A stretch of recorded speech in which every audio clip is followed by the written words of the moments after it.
Hey, what's up YouTube? Welcome to Play It, Paint, and Life. Hope you guys are having a fantastic Thursday evening. Welcome back to another one of these. Hopefully my voice isn't too thunderous over this. I know it was kind of an issue last time. Um, and hopefully the sound isn't like too distorted or whatever. But let's go ahead and get started. So tonight we're going to be painting this lovely lady here. This is Showgirl from the new I don't need to, I just want to watch. Can I just watch? I just want to watch this. Can I just watch this? Maybe it will let me watch. Yeah, that looks like it looks good. I just want to Alright. I don't need to go to control room live. I just need to open up this stupid thing. Here we go. And let's watch it. Okay. There we go. Okay, so what I'm really hoping to do is test the Discord chat while I'm doing some painting. But right now, since nobody's around, let's go ahead and just paint some more of this model. So, so we're going to give her, I think we're going to give her brown hair. I mean, I've never, like, in general, I like to do a little bit brighter hair than brown hair, but I think this is going to look fine. So we'll do snakebite leather for her hair. And, you know, hey, it's paint. Like I said, if we don't like the way this looks, then we just change it, right? It's not that big a deal. Okay.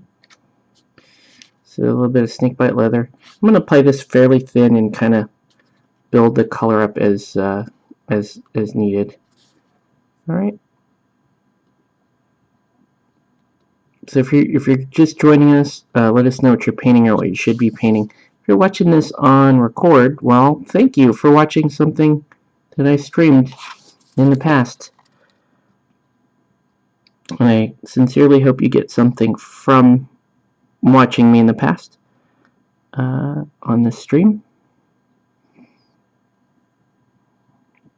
But see, this is a pretty nice fair, like a light, kind of a light brown hair. I just have to be really careful about working those angles in there, getting this correct. Okay.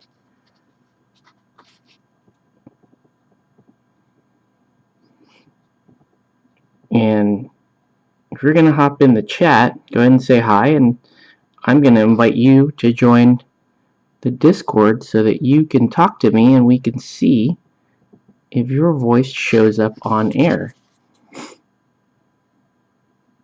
And I need to test that for a very specific purpose because I am looking essentially to replace my old Hangouts with this. So I'm going to clean that up.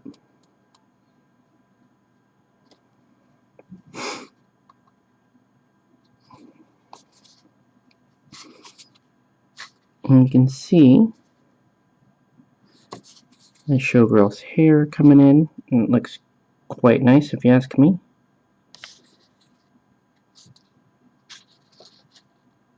Yeah, it looks pretty nice. She looks pretty nice. The face looks pretty good. Pretty happy, fairly happy with it. We're gonna, I'm gonna do a little bit of detail though around the collar, just like tiny little. We're gonna work on tiny little details here, and we have to paint the. We also have to paint the pantyhose, the stockings. Right? So it's like the top and bottom of her little choker here are the same white kind of frill that she has on the rest of her outfit. Showgirl models will always be my favorite models in all of Malifaux. They've been good in every single edition as far as sculpt. As far as play-wise, maybe not so much. But the sculpts have always been good. It's always been a challenge to try to figure out how to play them, though. Right? So I'm just going to do the whole thing white. And then carefully get the middle with pink once the white dries. Okay. Let's see if there's anything else I need to do. I need to get with the white right now. But it doesn't look too bad. There's this area here, this black area around the eyes. It's hard to tell if that's makeup or if it's just me painting black around the eyes, and it's supposed to be makeup. So I don't know if that's good enough or convincing enough or what. Hey, what's up, Lucchesi? Long time no see, man. How you been?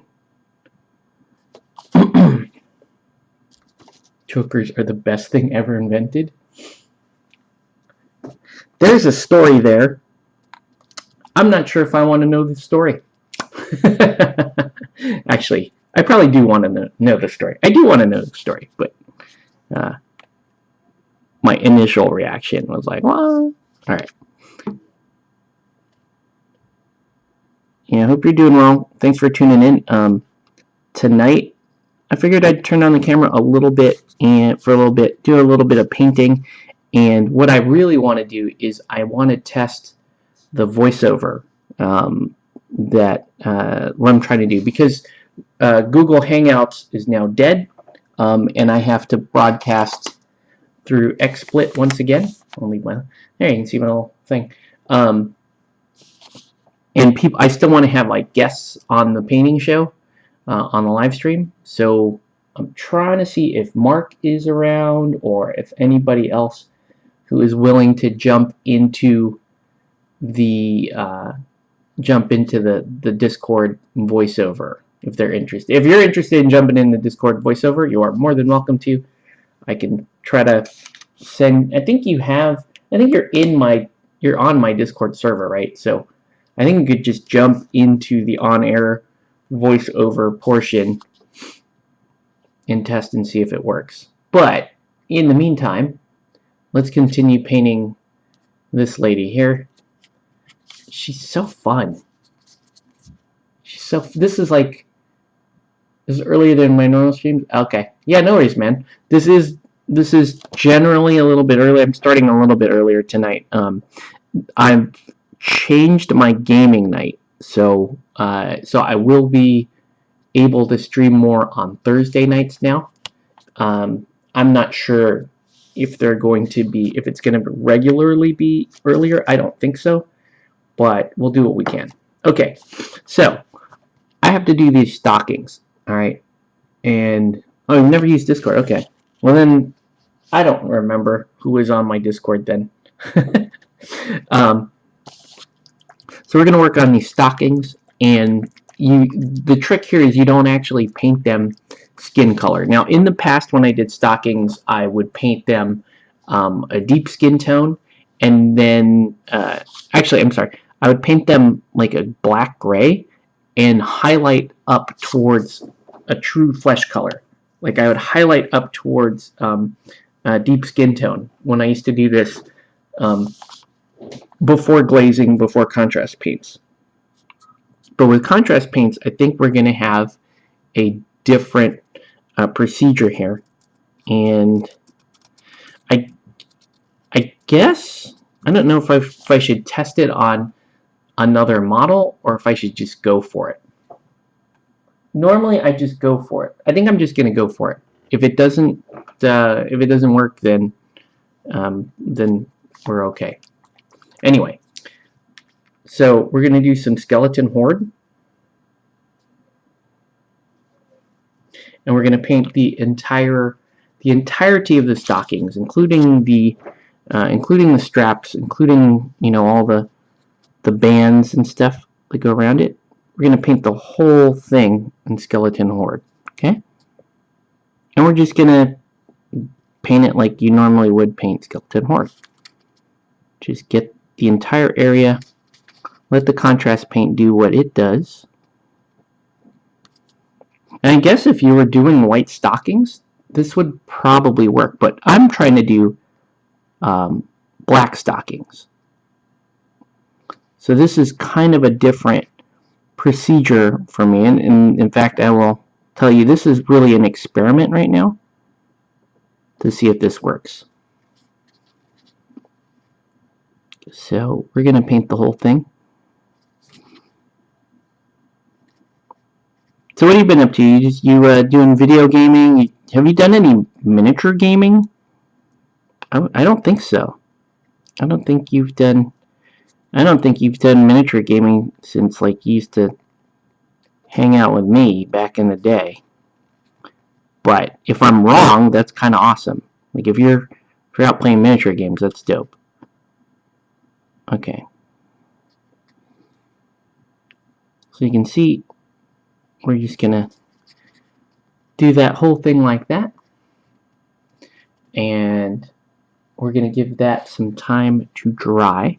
And while that's drying, I'm gonna do snakebite leather here, right on kind of like this sand portion. Actually, what am I doing? I need to do Skeleton Horde on this part, like on the wood plank part. Okay, and you'll see how I differentiate that from the stockings in a minute.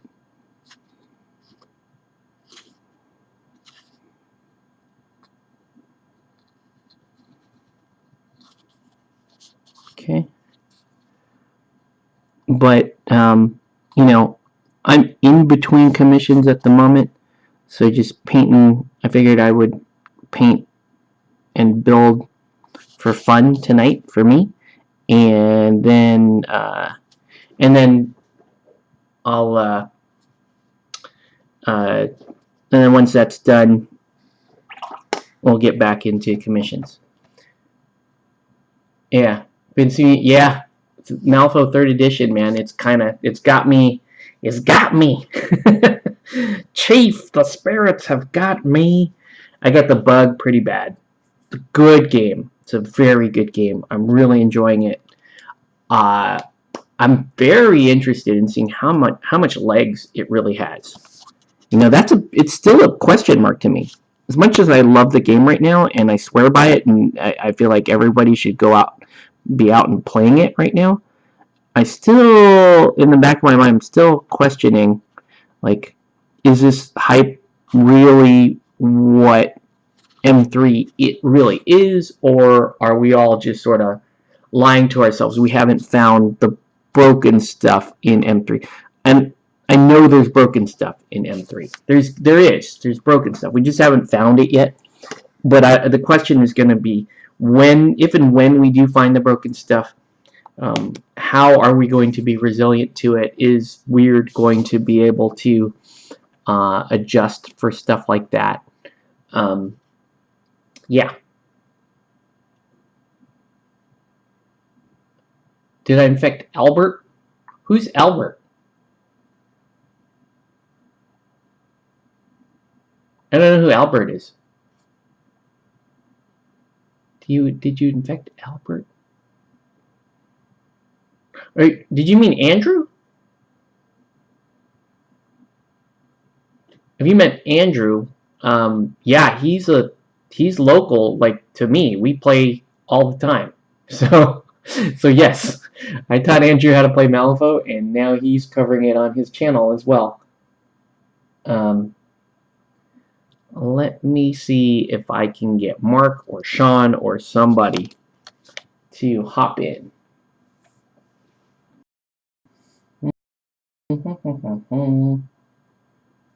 Let's see if he will. Let's see if he will. Yeah, you said Albert. I don't know. If Albert comes down and he learns how to play, I would be totally happy to get Albert into Malifaux. But yeah, I meant I guess you meant Andrew from the Brothers of War. Yeah, he's totally in. Um, Behind the scenes, I'm trying to get Cameron back in. Sounds like Cameron is going to be back in, but you know, he's working on some stuff right now. We'll see how that develops. Okay, are we dry enough? We may be dry enough. Okay, so as you can see, we got that it's like a bone color for the stockings, right? And I can go darker, but I don't think I need to. I think all I really need to do now is I need to do a liner. Hey, what's up, Nelson? How's it going, man? So I need this to kind of fade out a little bit. And there's two routes I'm thinking. Okay, one, I could do Basilicanum Gray and thin it and see where it goes. And I think I'm going to end up doing a combination of both techniques because I still need a little bit of shadow here. Like I can't just line it. I need shadow to look like stockings where the stockings get darker, and then I need lining, right? So what I'm going to do is we're going to take some Basilicanum Gray, and I'm going to thin it with a little contrast medium, and we're going to apply that over the skeleton horde. Okay, so I'm going to go roughly 1-for-1 Basilicanum Gray and contrast medium.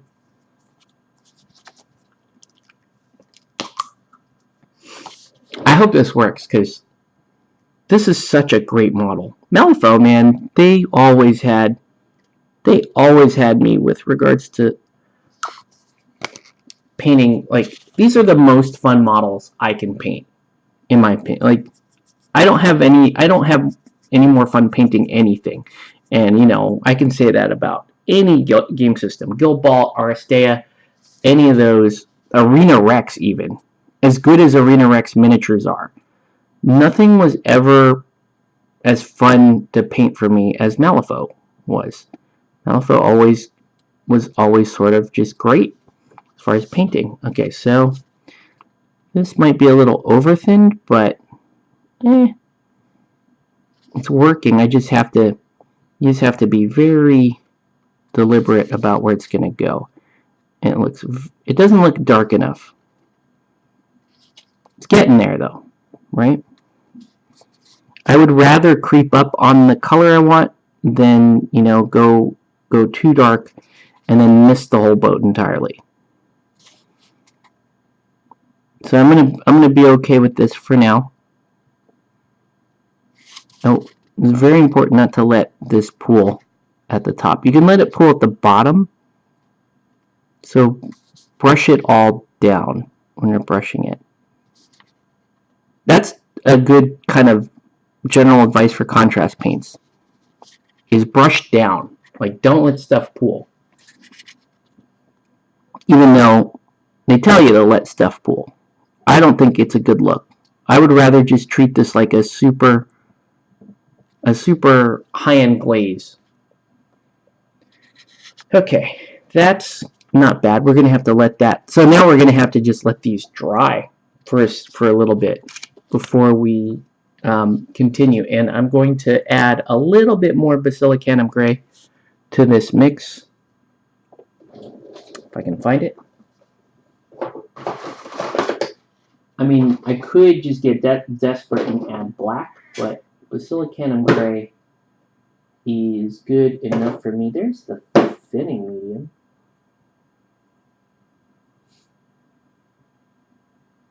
The gray, it's weird because the gray, Basilicanum Gray, is kind of warm compared to the black. It's just the way it is. The black has got some like blue, it's got like a blue tinge to it, and I don't like that. So let's try. Nelson, I don't know if you use Dicsord, but if you do, please let me know. I'm trying to test, I need to test this voiceover function. That was like, you know, don't get me wrong, she's fun to paint, she's cool and all, but I would rather, I really want to test the voiceover function. Okay. Anyway, give that another minute to dry. Actually, you know what I can do while we're waiting? Let's work on the other one a little bit. Okay. So there's that one that I really like. This one, this sculpt, I don't think she's as fun. Sorry, she looks more innocent in the face. She looks a little more, you know, hey, like she's just trying her best. I'm just trying my best. Please, please let me dance for you. Let's go ahead and, yeah, let's paint her. Let's paint her stockings in. Please let me dance for you, sir. Please. I don't even know what color her dress is going to be or anything like that. I have no plans for this particular model. I do not like this sculpt. But, you know, I don't like this sculpt, but this is still a better sculpt than, like, most other miniature range stuff that I would be painting.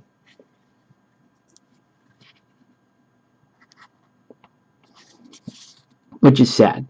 That's pretty sad. I'm like, yeah. It's my least favorite Showgirl sculpt. Still better than painting, like, a Space Marine. Oh, you don't have it yet? Okay, no worries, dude. No worries. Oh, gosh. And I didn't even finish. We didn't even get all of her skin the way we were supposed to. Right? She doesn't have... She needs to have a little bit of cleavage here. There we go. Just get a little cleavage there. I can always fix this top part. There we go. A little cleavage right there. Then I'll fix the dress. But for now, let's clean it up. Yeah, I don't like this sculpt. I don't think it's very good. Just not a fan. Let's do, since we got it out, let's just go ahead and let's just do some parts that we know we can do, like that. Right? A little bit of the baseboard there.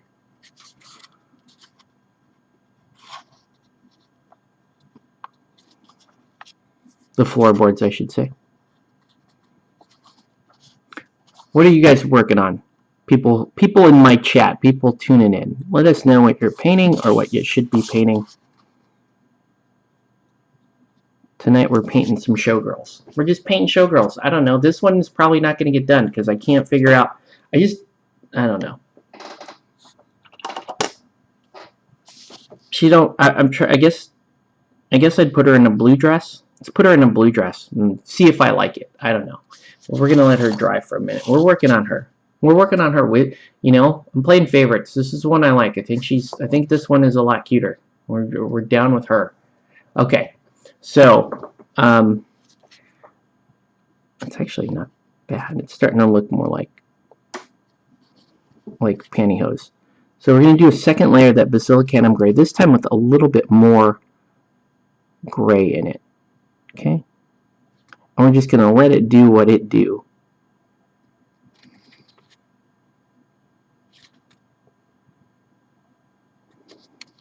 Okay? And then the important part here is I'm going to stretch this across the legs. And like I was saying before, it's very important you start at the top and keep dragging things downward. You want to keep dragging it downward. It's going to leave a little bit of stockings, you know, that dark color above and below the knee. This is fine. Remember, this is what we're trying to do. And it should be darker here where the stockings are thicker.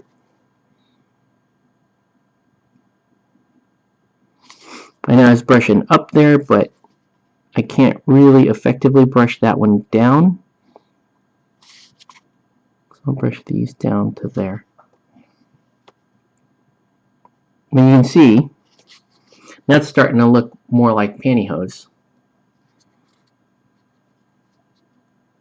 Or I should say more like, you know, sheer stocking is what we're going for.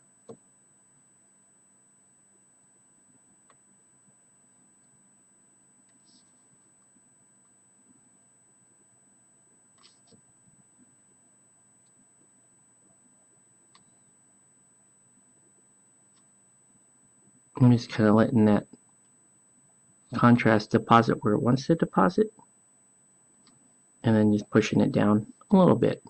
I want everything to kind of flow downward like that. Okay.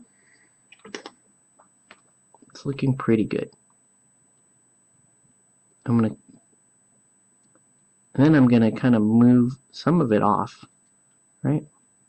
Let's move some of it off, like we're highlighting it a little bit, and then I'm gonna add some more. I'm gonna add some more skeleton horde, just a little bit to remind us that this is supposed to be sheer and that there's skin underneath. Okay. So this is a really cool. This is a really interesting process to do pantyhose.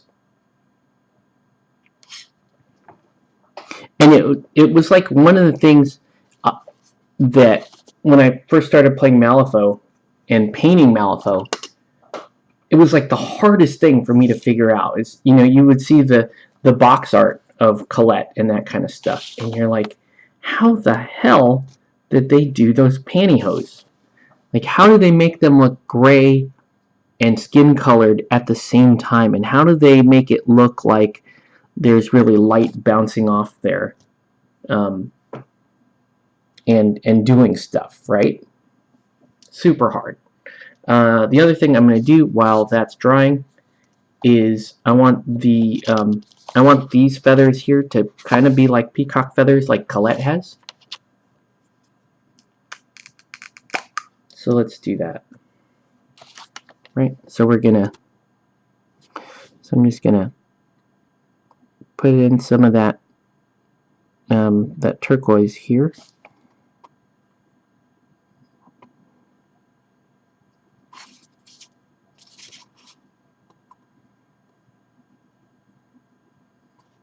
I love how this whole crew is like kind of peacock themed now. It's great.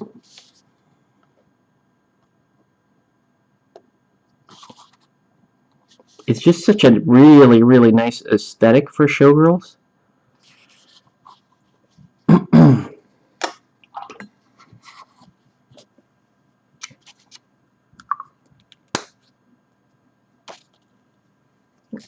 Awful quiet in the chat. What are you guys doing? What are you doing? What are you thinking about?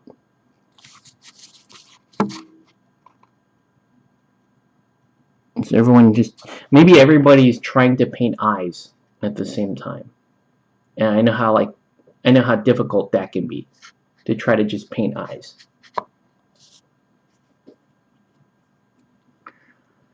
Okay. Let's try. Ah! Ah! Alright.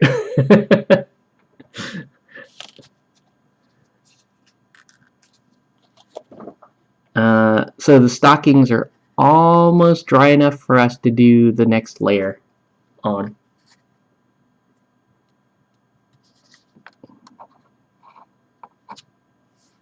Any questions or comments or anything while we're working on this? I'm gonna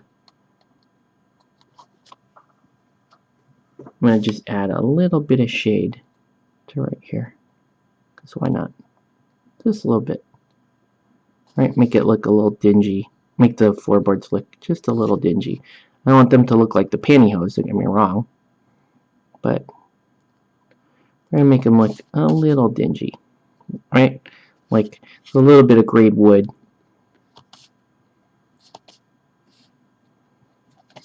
It's like their saloon got a little wrecked while they were performing on it. Just browsing Amazon and eBay. Cool. Let me see if Blade Wolf will hop on. Let me bug somebody. Let's try. I know Andrew's working. This test, Andrew would want to test this, but he's not around. I'm going to see if I can get Blade Wolf.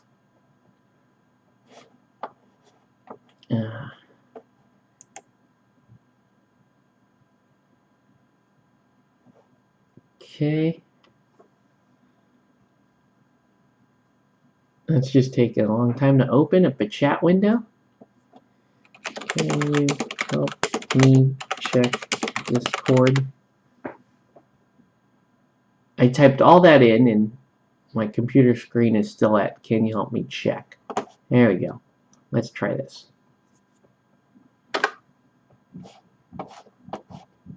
Okay. Alright.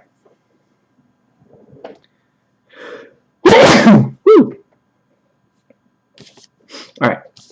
So now, all I really want to do is I'm going to get a zoom, zoom, zoom, and a boom, boom. I don't know why that happened, but I just need a little bit of like a lighter brownish color right in there, like a sepia tone, really. I don't know if doing another thing of Skeleton Horde is going to do that. I may even need to mix a little bit of like Gilliman flesh in there. So let's do that.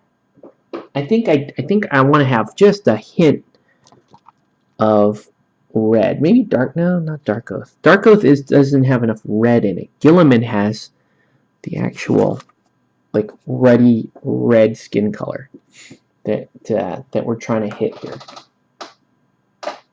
If I can find it. Can't seem to find it. That's more Dark Oath flesh. Where's my Gilliman flesh? There's more Dark Oath flesh.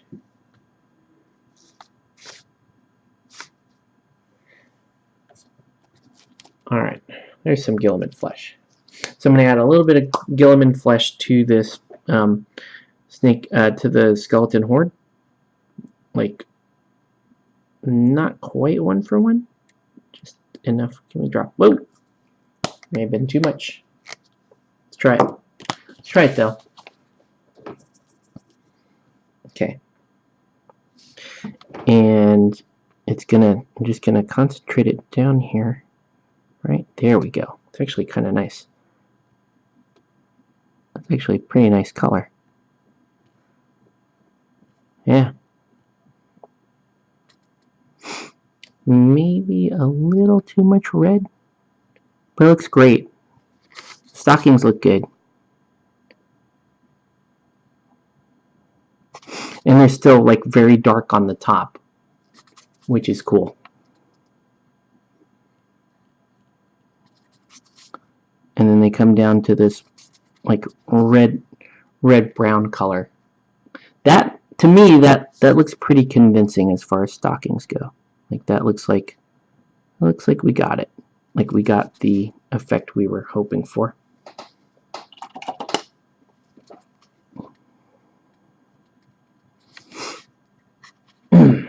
Okay. And like yeah, pretty happy with that. Okay. Let's go ahead and finish her stockings since they're there. I think we're just going to keep painting until I'll give it a while and see if anybody will come help me. Nobody's helping me.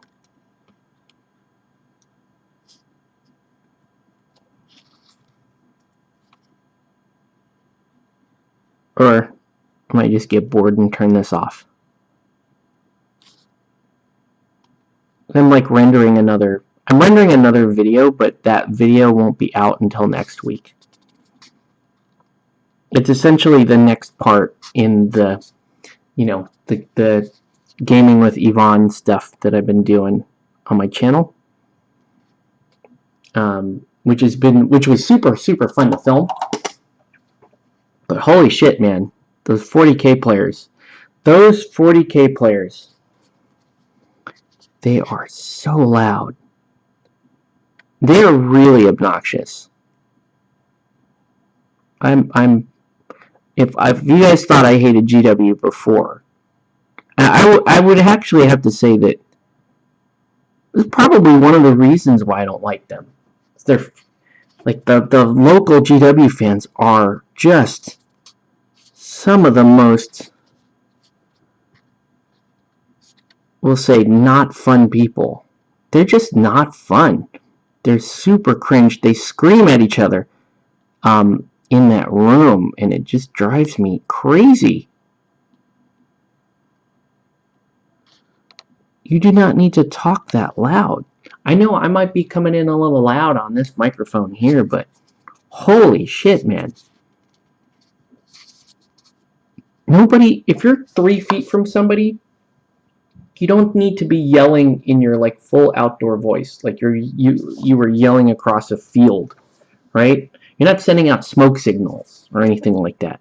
You're 3 feet from somebody, okay? They get it. You love the Emperor. I get it. You love the Emperor. Can we just stop? I think we're doing green. I think we're going to do a bright green dress. I think we're going to do a bright green, warpstone green dress here. And her gloves should also be stocking color, I guess, or black. Stocking color or black. One of those. Yeah, let's do green dress.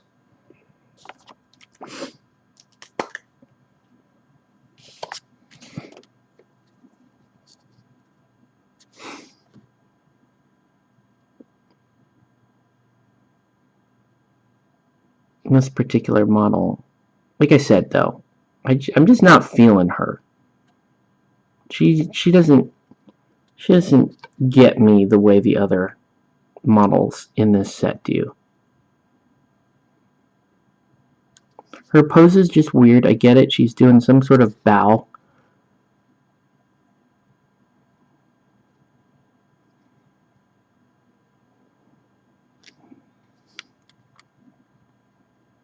And sculpt seems to have lost some detail up here.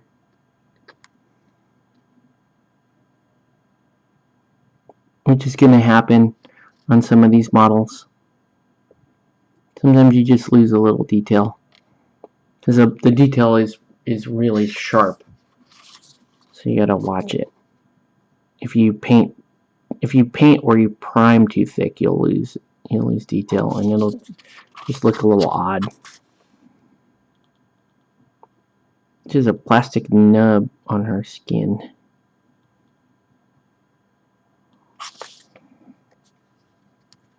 This is going to be very different than the speed paint I did the other night. Now we're just going super slow.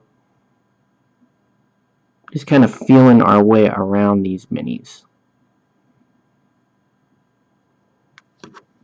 Okay.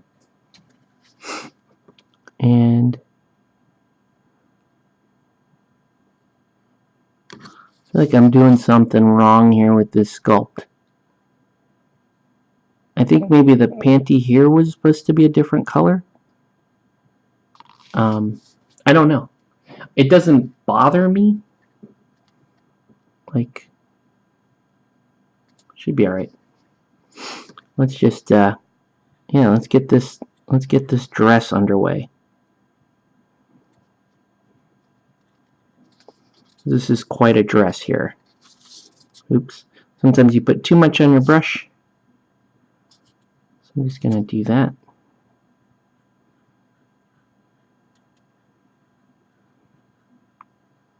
I just thought this warpstone green would not be good for just general painting. Like, I thought maybe it was like used it for spell effects only, or for like poison effects, that kind of stuff. Because you can tell, it looks like, definitely looks like poison effect, but yeah, it also looks just great on cloth, on armor.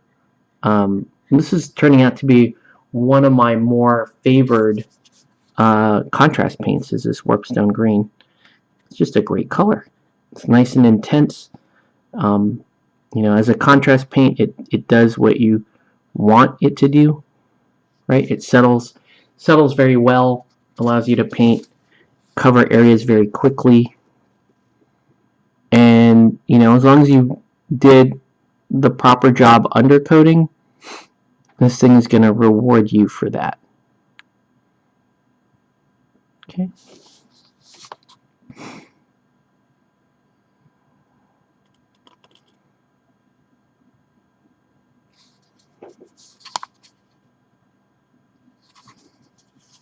Pretty good.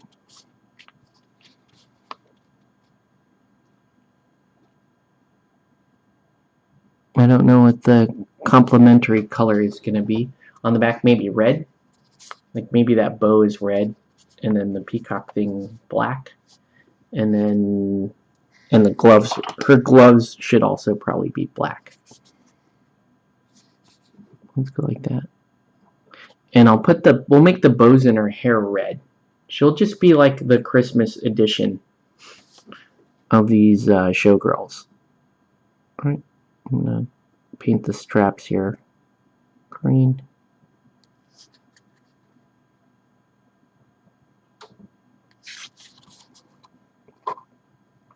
So, yeah, we're trying to get a little more interactive activity on not just my channel, but Andrew's channel. So, Andrew's looking at putting together like roundtable discussions for Guild Ball and that kind of stuff. And I'm just trying to get together. I'm really just trying to get us like back to the old format where I used to paint and people would hop on and just talk to me about stuff while painting. We used to have like Tin Man hop on, and we had Cameron from Veil of Darkness. We had Viv would hop on from Knights of Dice. He would be on. Even had the painting clinic on here before. So we used to have like guests and stuff on the show, and that was pretty cool. Hoping to get back to something like that.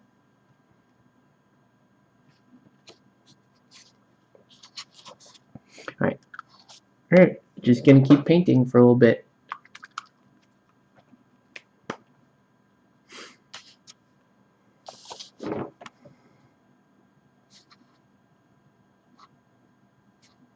And the weird thing is, this one looks barefoot. So I'm not sure. Maybe she's not wearing stockings at all. Right? I don't know. Let's check the card art.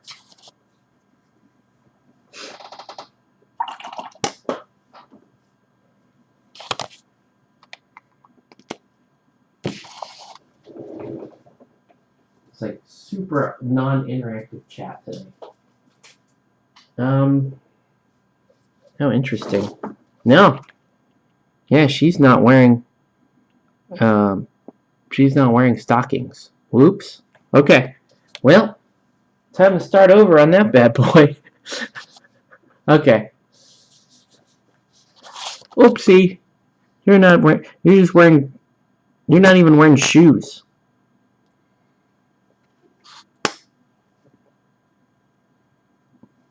All right. So, I'm just gonna basically just repaint these white.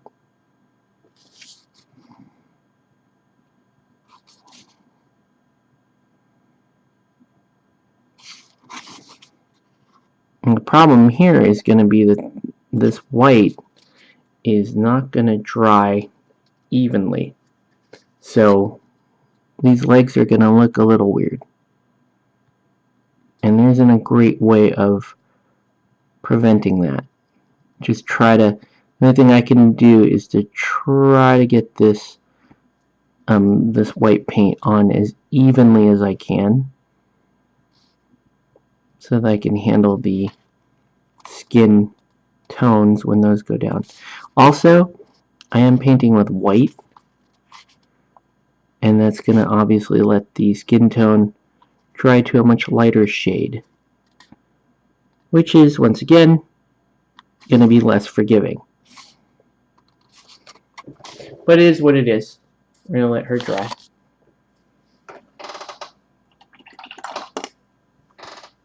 No. I think she's gonna go into a let's paint that one later pile.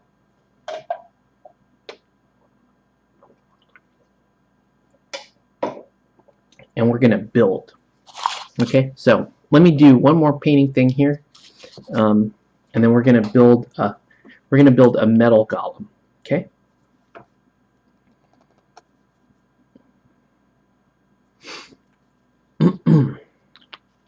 So no Blade Wolf either. Wow, I picked like the worst night to hop on early.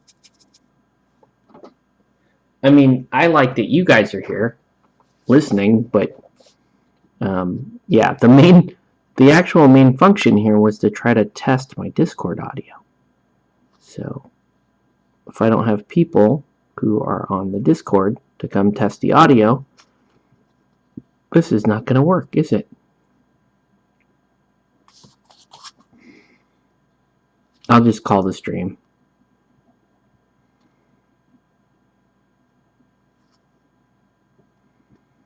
It's just sad times. So sad.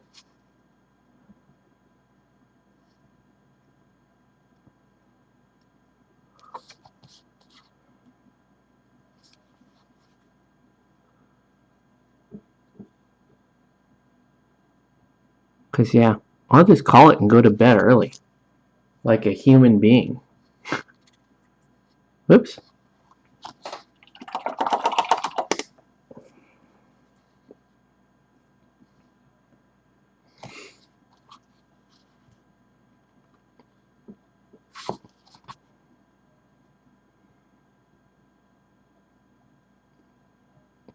I'm loving that a lot.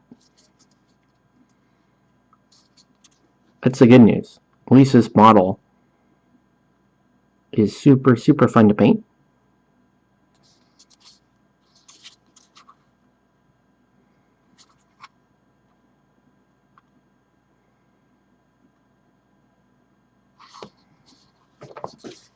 There we go. Okay. I really don't feel like painting the other one right now. I'm just gonna let that one dry. Yeah, it's pretty dead, dude.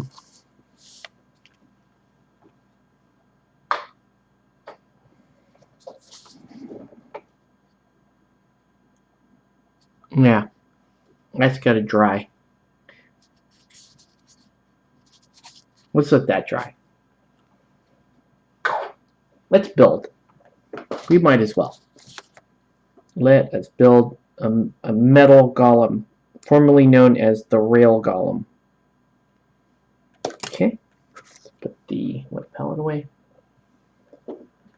That was bad.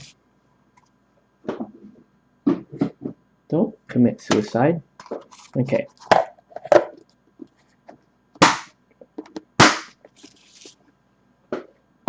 Alright. Well, looks like Blade Wolf is responding. And he probably will come here and help me check this, which I totally appreciate. Yay, Blade Wolf. Alright, one sec while I get my rail golem.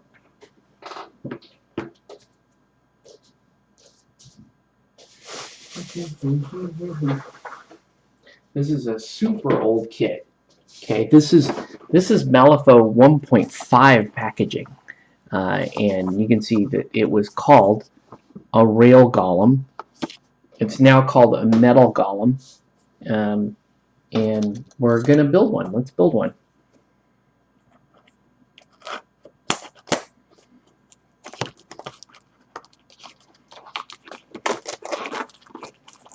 All right.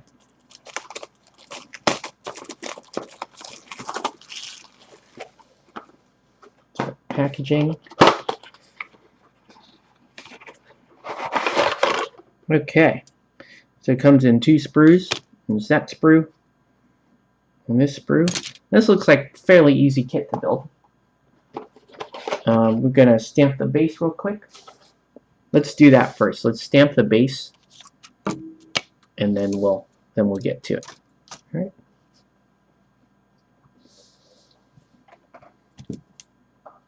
All right. Oh, hello. Hey, how's it going? Not much. How are you? Doing good, man. All right, Nelson, here's your time to help us. If you will, let us know if you can hear Sean here. That would be great, sir. Can you say something, Sean? Hello, hello. This is Sean. Yeah, yeah. Sounds like you got the airbrush going. What are you painting? Oh, unfortunately, it's the air conditioner. That's the air conditioner? Okay, cool. Awesome. So it sounds like you're coming in. How's the volume, Nelson, between me and Sean? Is it good? Should I adjust the levels any? He's saying, "What's up, Sean?" You on YouTube? I am on YouTube, sir. Gotcha. Because we know that this function works in Twitch, but we want to have like roundtable discussions, and we want to do the show again that we used to do on YouTube. I may be looking at doing a Thursday night show, like once a week, Thursday nights. Firing it up and just doing our show here. Sean's coming in louder than me. Okay, I can fix that. I was gonna say I could alter my sound. No, you're good, man. Right. If he's coming in too loud, let me know. But I'm gonna adjust Sean to the same bars that I will be at. So I'm gonna be there. Sean will be here. Weird. No, I had us set at different volumes. Now we're set at about the same volumes. You might be like a half click lower than me. All right.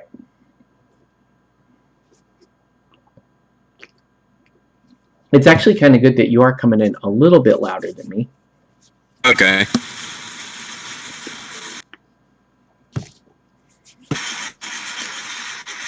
Are you are you doing any painting tonight? Let's see. I had worked on the zombie orc type stuff. Yeah. And I was working on masons. Oh, cool. Wait, were those your masons in chat? Or was that Chris's masons? That's Chris's masons. The ones that were individually painted were mine.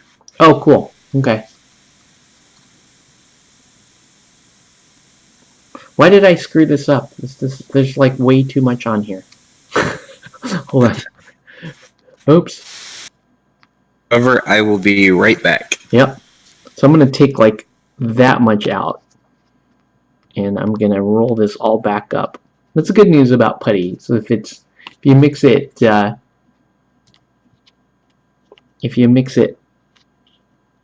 nice and fresh like that, and you screw up, you can just do this. Okay. And one of the things, I think the most important thing for like stamping bases like this is making sure you have the right amount of putty there. Oh, hey, what's up, itinerant hobbyist? Thanks for tuning in. Discord sounds good. That's good news. That means that, yeah, the idea here is that we would do like a more formal weekly feed where we're working on, I might be painting something or working on hobby building something, and we have people on to either talk about whatever projects they're working on, or if we want to talk about specific game systems, right? Andrew wants to hop on at some point. He's working, but the idea was he wanted to hop on and talk to me about like his impressions of Malifaux 3rd edition, being someone that didn't play any of the other editions. And Andrew, kind of being a fairly hardcore miniature gamer, is going to have a very, very technical outlook on the game. it's interesting to have Andrew's perspective, and then we're getting Yvonne's perspective, right? As somebody who doesn't even play miniatures games.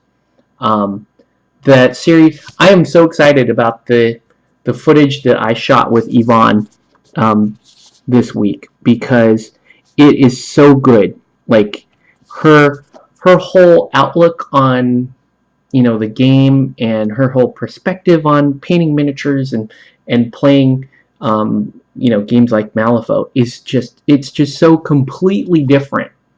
She's like opposite end of the spectrum versus somebody like an Andrew, who is hardcore, been at it for most of his life, and is really going to dissect the game mechanics. It's nice to have people on the banter.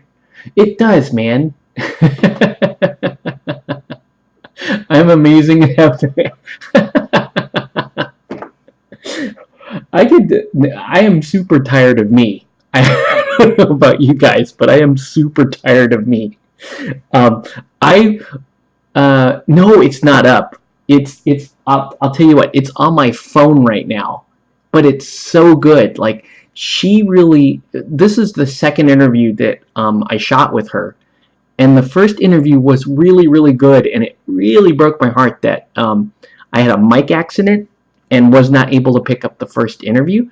But here's the thing, like, when we sat down for the second interview, I was thinking that her responses would be very similar to the first interview, but they had changed so dramatically between the first game and the second game, and her whole outlook on it was very different. And like, man, if only I had even just a little bit of that first interview just to show you what I'm talking about, that'd be awesome. I have it, but it's all like we would just have to try to read her lips or something. The second interview, though, she just said stuff that I had not even really considered. That I had not, like, as someone in the miniature hobby, had considered. And we talked about this a little earlier, and I said to her, the thing is with the miniature gaming hobby is pretty insular, right? Like, we're all kind of in this world, and sometimes it's very difficult for us to see outside of it, and we have no idea what it looks like from the outside looking in. We don't know that.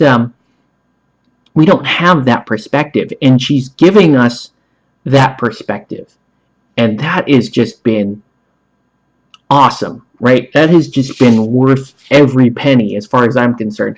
Upgrading my camera system, and setting some time aside for us to game and for us to interview and that kind of stuff. I am so. I think it's gonna. If I'm being honest, I think it's gonna be one of the best videos I ever made. Frankly, I think so. I think it's going to be. It's because it's just such a completely different perspective, and the stuff that we've already put out, that's like not even the good stuff, right? We haven't gotten to the good parts yet, and that's exciting. And I hope that we can. Either I can find more people like that are kind of on the outside and willing to look inside with us. I would love to have that. Or failing that, we get her to do maybe a couple other videos, maybe even like try a different game and compare it to Malifaux. That would be really interesting too. I don't know. I may have used up all my favor with her, though.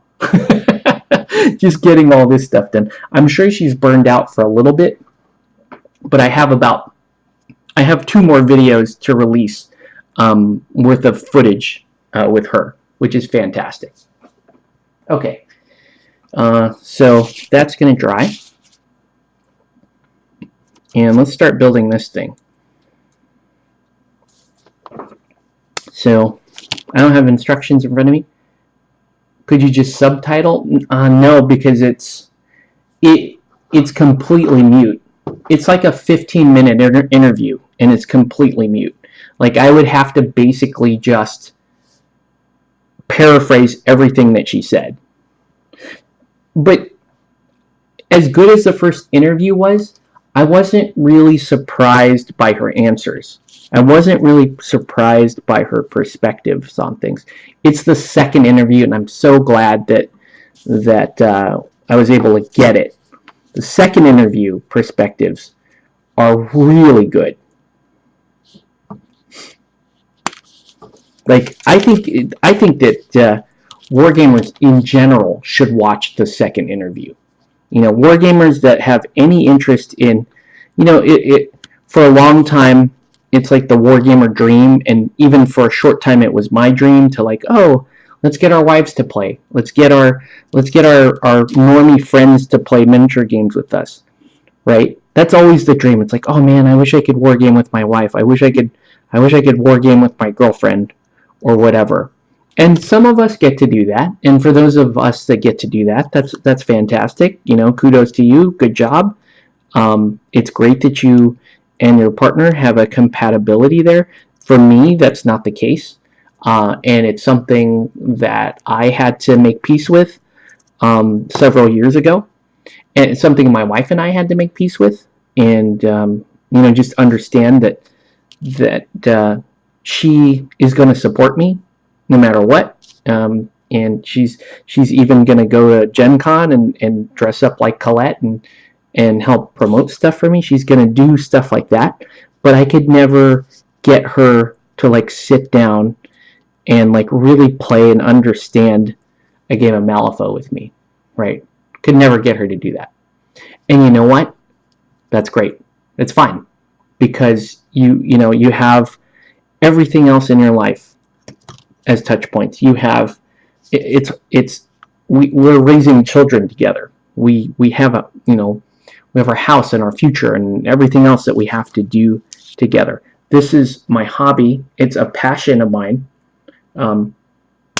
There's a lot of parts of me that say it would be fantastic if she was in this world. And then there's, if I'm being frank, there's a lot to me that is rather grateful that she isn't, right? That she's not part of this world. And I know I've talked about this before, but, like, perfect example was, okay, so we were filming this Malifaux game in the LGS Comic Quest, and the day that Yvonne can film is the same day that a certain group of GW players, 40K players, show up and play their weekly games. And if I'm just being blunt, these guys are just, like, fucking annoying. Right? They are some of the most repulsive people. They are so loud. They are so obnoxious. They're 3 feet from each other, and they're screaming at the top of their lungs how much they love the Emperor. Like, they are stroking the purity seal so hard that there's going to be a plasma discharge in the middle of the store. It's bad. It is really bad. And I felt so bad for Yvonne, too, because we were playing, and she's trying to learn this game, and at the same time, these guys are just screaming at the top of their lungs, and you can't hear yourself think back there. When you guys see the video, you'll think, oh, I'm just exaggerating. But bear in mind, she and I are mic'd up, right? We're both wearing lapel mics. And these guys are clear across the room, right? They're 30 feet across the room. They're in a corner talking to each other, and their volume is almost as loud as ours is on mics. That's crazy to me. That's how obnoxious this shit was. Like, it was infuriating. I was mad because it's hard enough for we'll call Yvonne a normie, even though she's not. But in this regard, she is.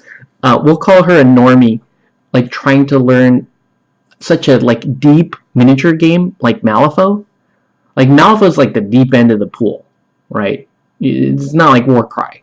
I taught her Warcry in like 15 minutes, and it's like, here, you move, you attack. That's what you do. Um, but Malifaux is like looking at the difference between Malifaux and Warcry is like Warcry is like if you had Microsoft Word open and you're just typing letters on a screen. Malifaux is like if you had the operating system wide open and you were just looking at code. Okay, that's the difference between those two systems.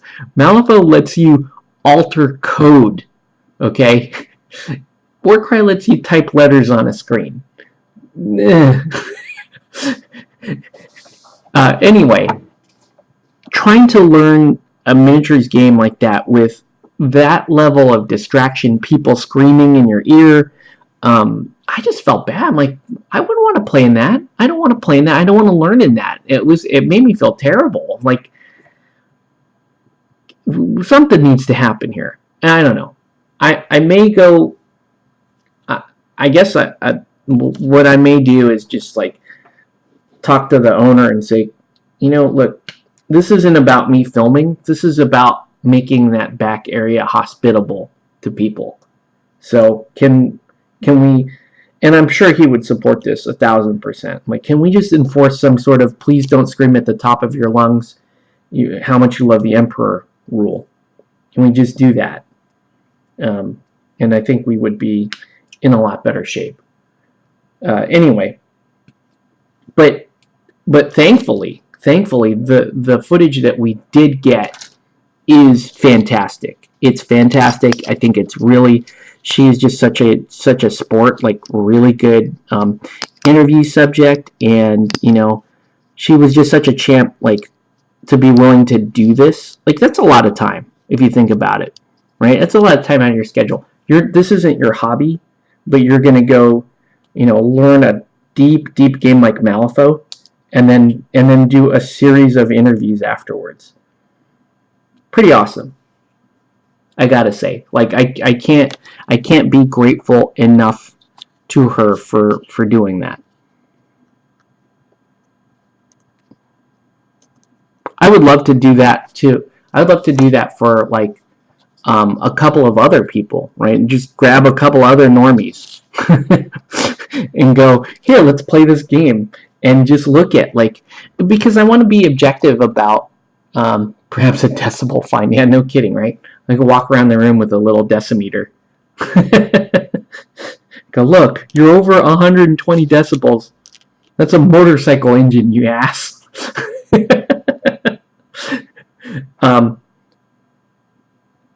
But here's kind of, for you guys, here's kind of what I'm getting at. The owners put up a sign for these tiny gray matter peasants. I like that, Nelson.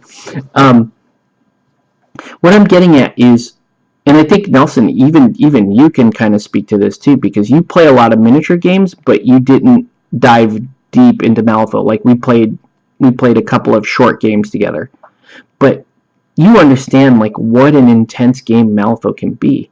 And so the question I'm posing ultimately is, like, what kind of players can Malifaux realistically support? Because it's a fantastic game. The world is brilliant. That's what gets people excited to play the game, is just how cool that is. But let's be real and understand that this may be a niche game. This may not be. There is a downside for a game being that good and that deep. And I don't think this is any different than it was in 1.5 or 2. I think Malifaux has always been this way, and it's part of the reason why guys like me did so much promoting and supporting and teaching of Malifaux, because you have to. Even like miniature veterans like Nelson need, like, you need more reps, you need more time to experience the game, because there's just so much there. Played only 2 games and you want to dive into more, and you're working 6 yet. Yeah, no, I hear you, dude. Like, we definitely want you to play more, right? I want you to play more, and experience more crews, really figure out what you like, and super fun. But I'm of the position that Malifaux is currently the most complicated skirmish miniature game out there. I guess maybe not complicated. That might not be the word. Intricate. It's the most intricate miniature game system out there. Doesn't make it bad. Doesn't make it good. It just means that you have to learn the game in layers, and you have to learn it in at a pace that's going to work for you. Probably say that that's the most hard to master. Yeah. No, I don't even know. I don't think it is. I don't think it's the most difficult miniature game to master. I think it's the most difficult miniature game to kind of put together and to pre-package and hand to somebody. That's how I would describe it. Like you really need to guide people through their learning of the game. I think there are games like Guild Ball that are really easy to learn, but super, super, super difficult to master. I look at Guild Ball like that's just actual sport, right? There are going to be people of different skill levels. You can put in a lot of reps and go from bad to mediocre, and you can get to good. But I personally think with Guild Ball that there are just going to be a fraction of people, a fraction of the population that live in the upper echelon of skill in Guild Ball that will, no matter how long I play, I will never hit that level. I will never be playing at their level. I'll be playing at a very high level. And that's where I think Guild Ball is different than Malifaux. I think that at some point you can be playing in the upper echelons of Malifaux because it's not quite as tight as Guild Ball. You can, and unfortunately there is more of a list component side to Malifaux. It's not a terrible thing, but it is one of those things that that will give players an advantage if they spend the time, do the homework, that kind of thing. Yeah, that's fair enough. So yeah, it is kind of true. After playing a total of 6 games, Malifaux, I'm noticing that bad matchups in Guild Ball and Malifaux, it's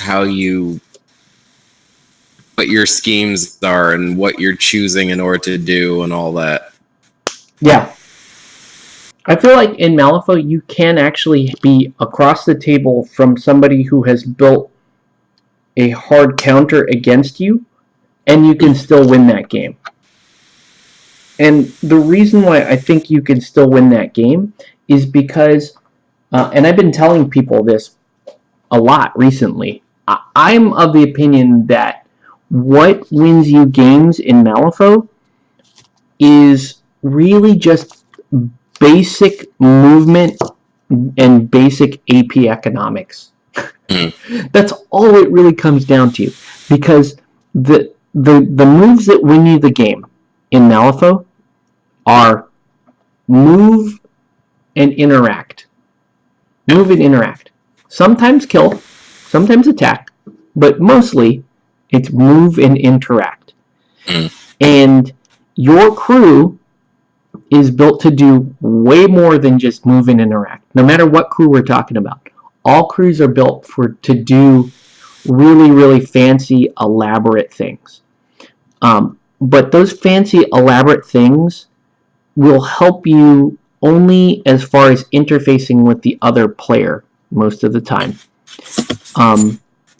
It's really going to be, did you stick to the strats and schemes? Did you deny points at the right time?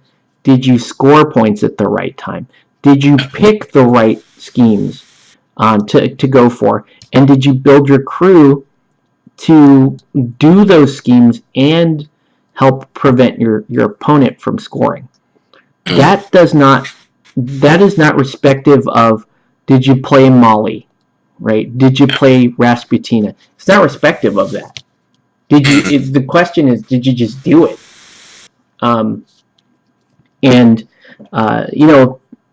I noticed too, like, this was my experience with Marcus, because I played Marcus for the first time this past Tuesday.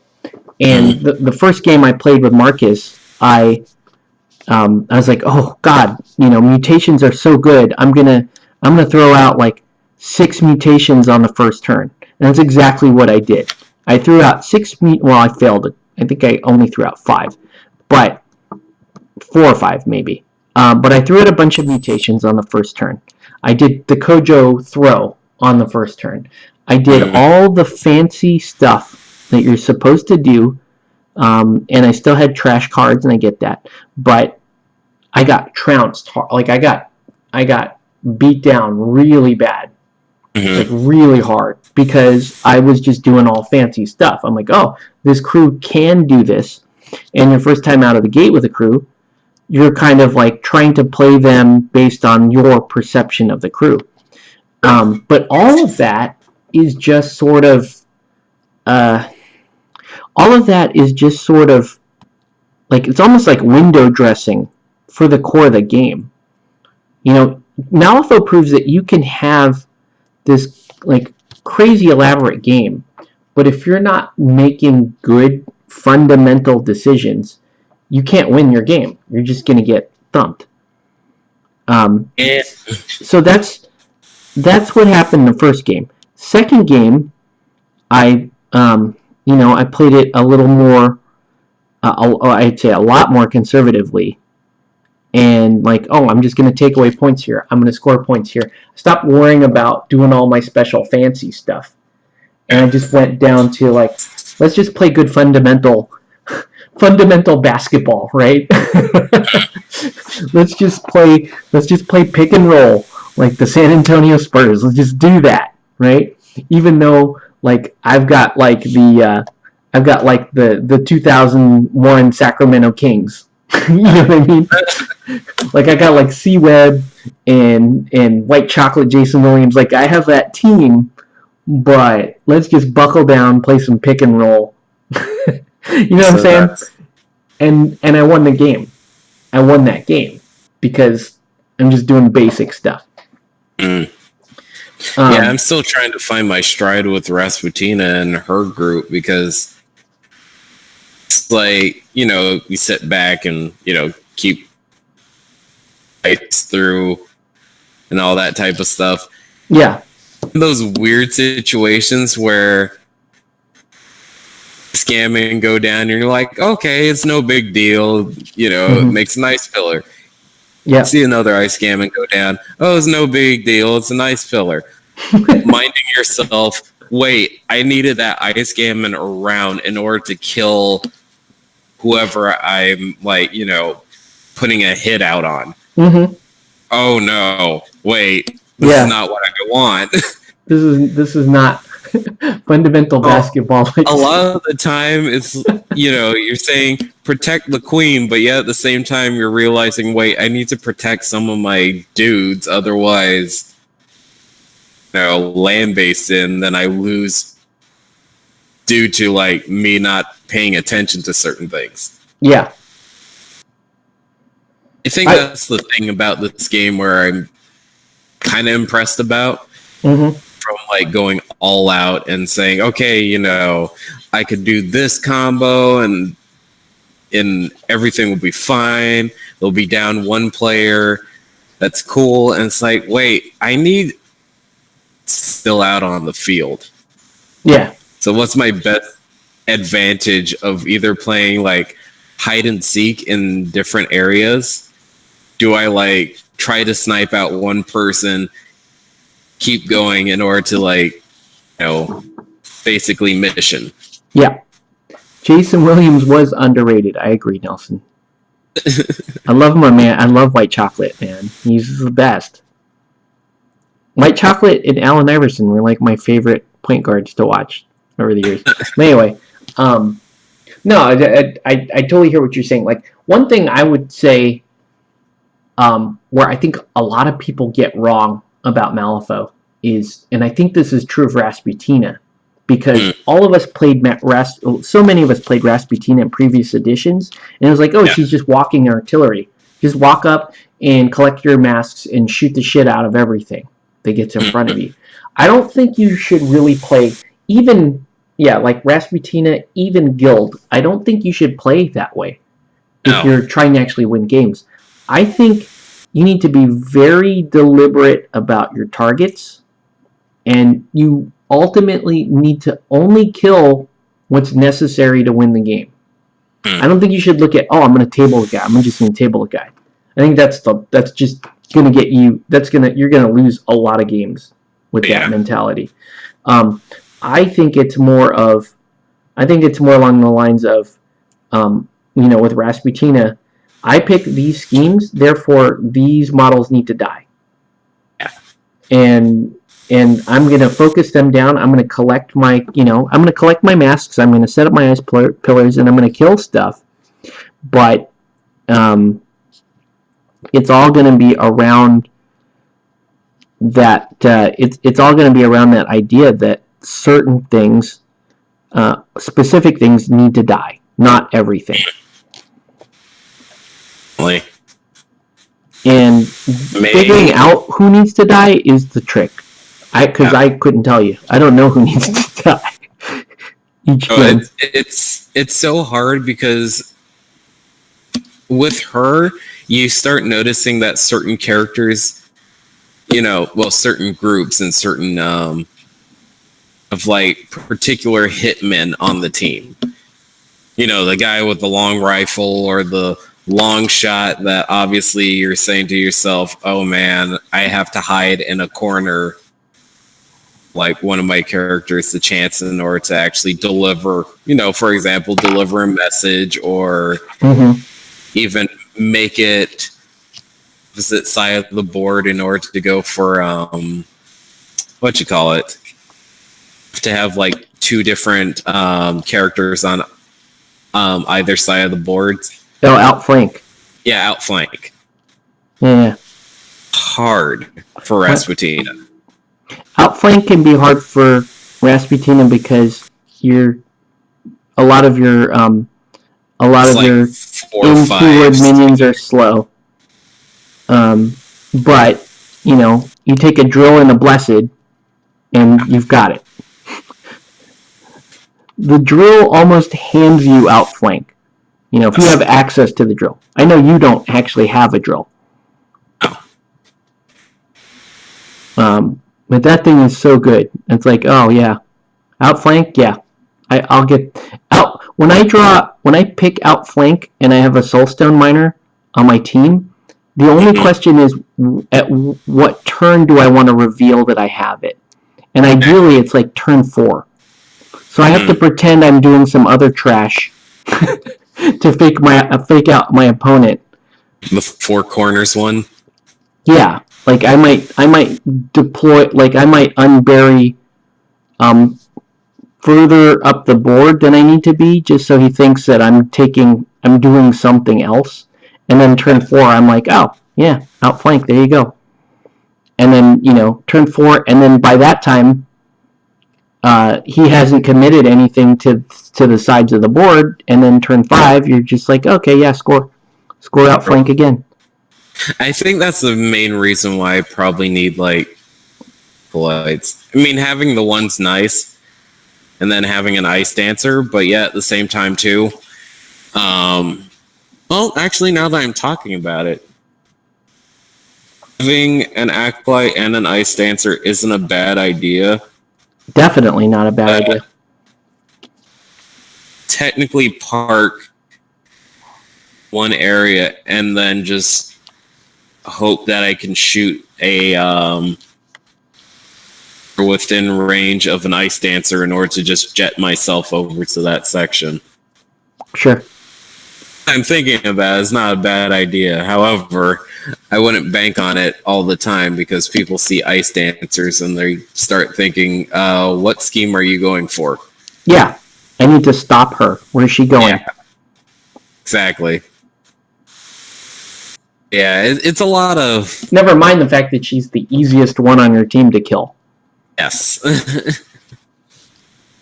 Having one is a good thing. Having two can be not that great.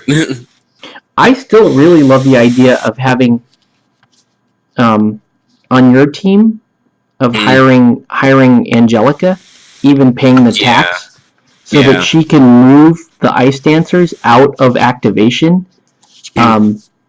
That's that gives you really good like kind of feint and like fake out type capability.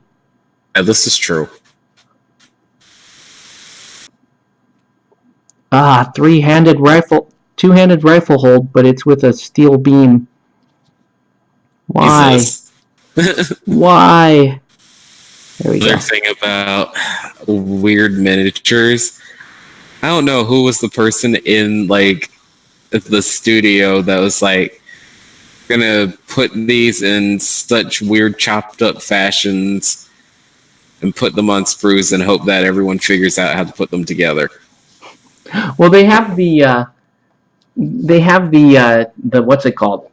They have instructions online, but True. Yeah. It's exactly what happened on my second game with Yeah. I apologize, Nelson. If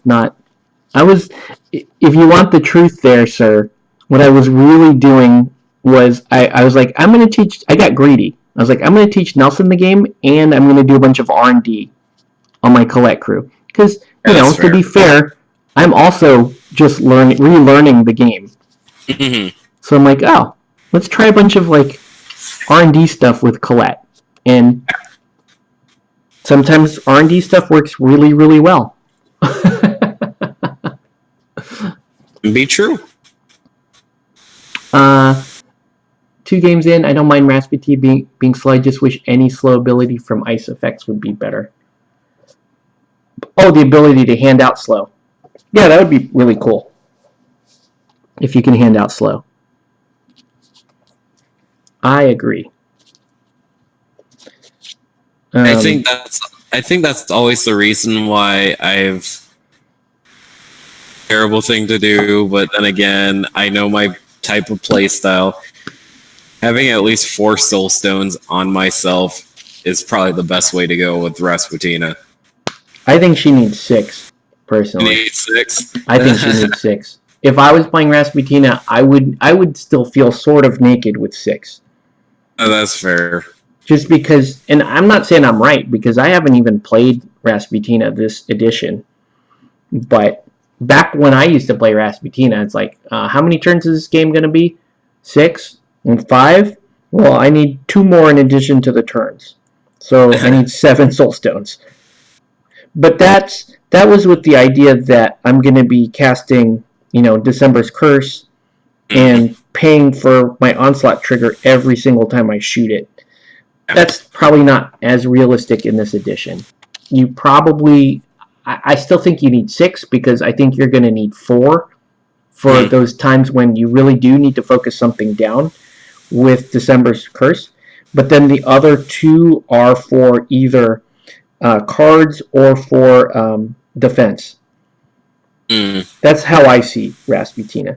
And I also think that you give up at least 1, maybe even 2 turns of the game never shooting with her. Just putting out enough ice pillars to support your overall plan.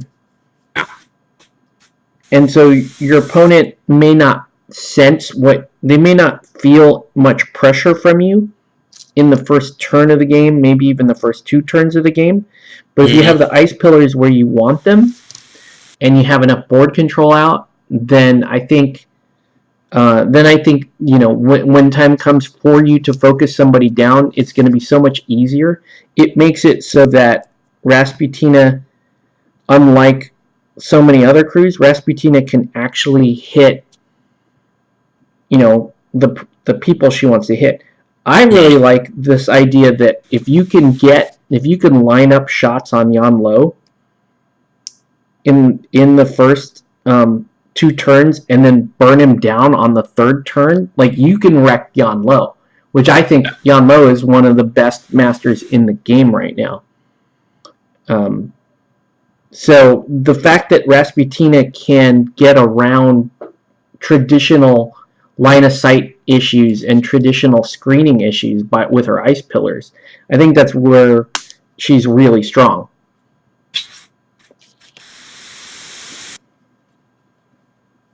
Actually, I also think Colette is a fairly hard counter to her.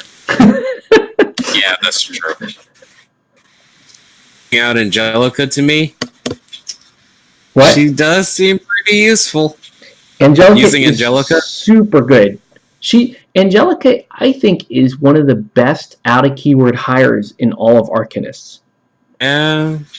Because there hasn't been a game where I haven't scored at least 2 VP with just Angelica.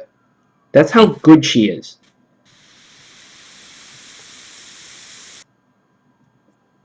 Like, I know I'm whining about how Showgirls aren't as good. I think if they buff Showgirls anymore to be better scheme runners, I think then the whole team becomes broken.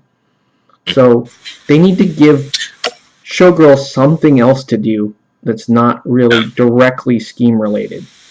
But, yeah, I mean, the Ice Golem's great and all, but, you know, I think he's good for battles. That great when it comes to mobility type stuff, and which this team needs the mobility. Right. I think you sit down the Ice Golem once you get Snowstorm. Yes. I think Snowstorm just kind of changes entirely how you play that team. Snowstorm and Silent Ones are like #1 priority right now. Define, except for I think like the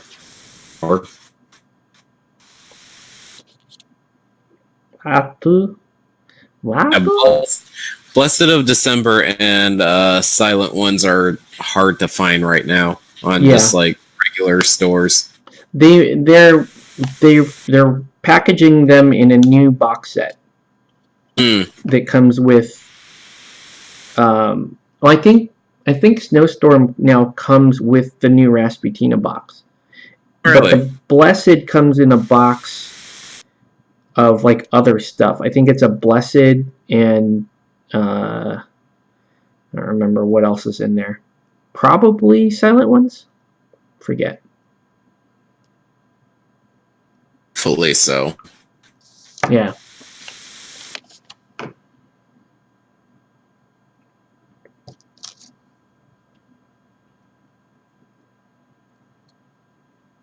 This metal golem does look pretty damn cool.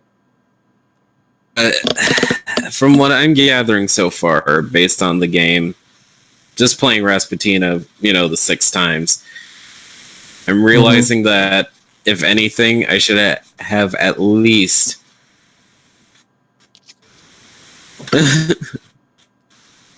in work.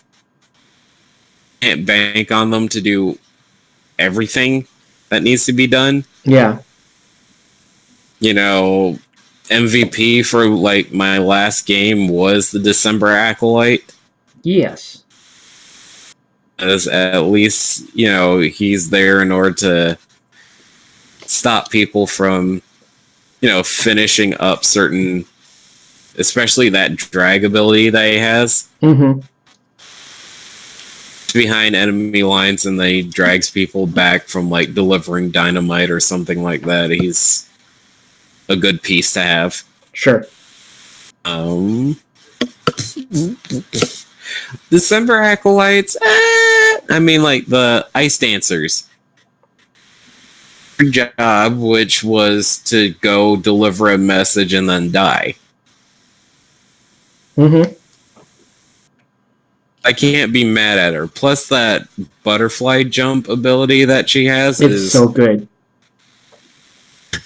That is so good. Butterfly jump is such a good ability.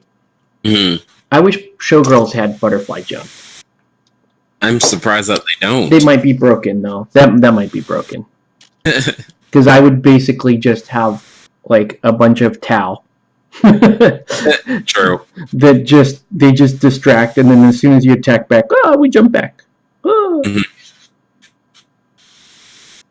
Yeah, definitely. If I get a hold of silent ones, that would make things a lot easier. Yeah. All right. At least they can also put up ice pillars. Yes. Okay, let's figure out how this is going to go. So you're going to go like that. Do these go...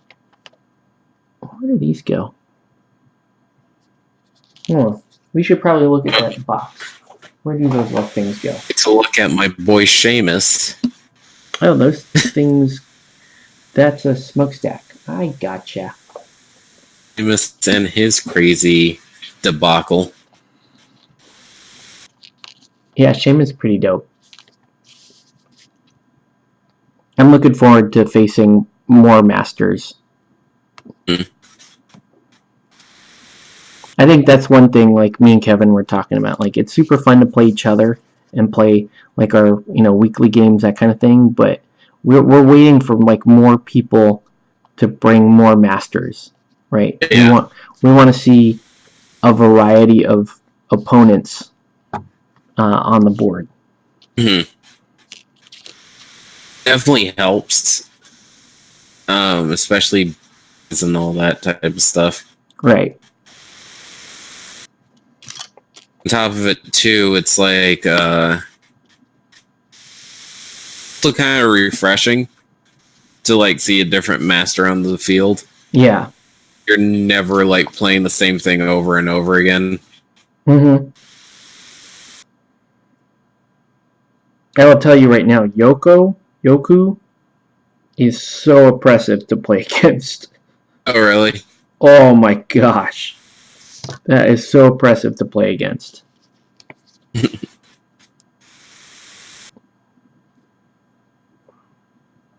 But that is one of those things, like if you figure out how to get around her defenses and you can just rip her open, it's pretty awesome. Okay. So we get that. Smokestack stuff here. I thought I got that nub off, and it doesn't look like I have, so... Oh gosh. Still not the best fit.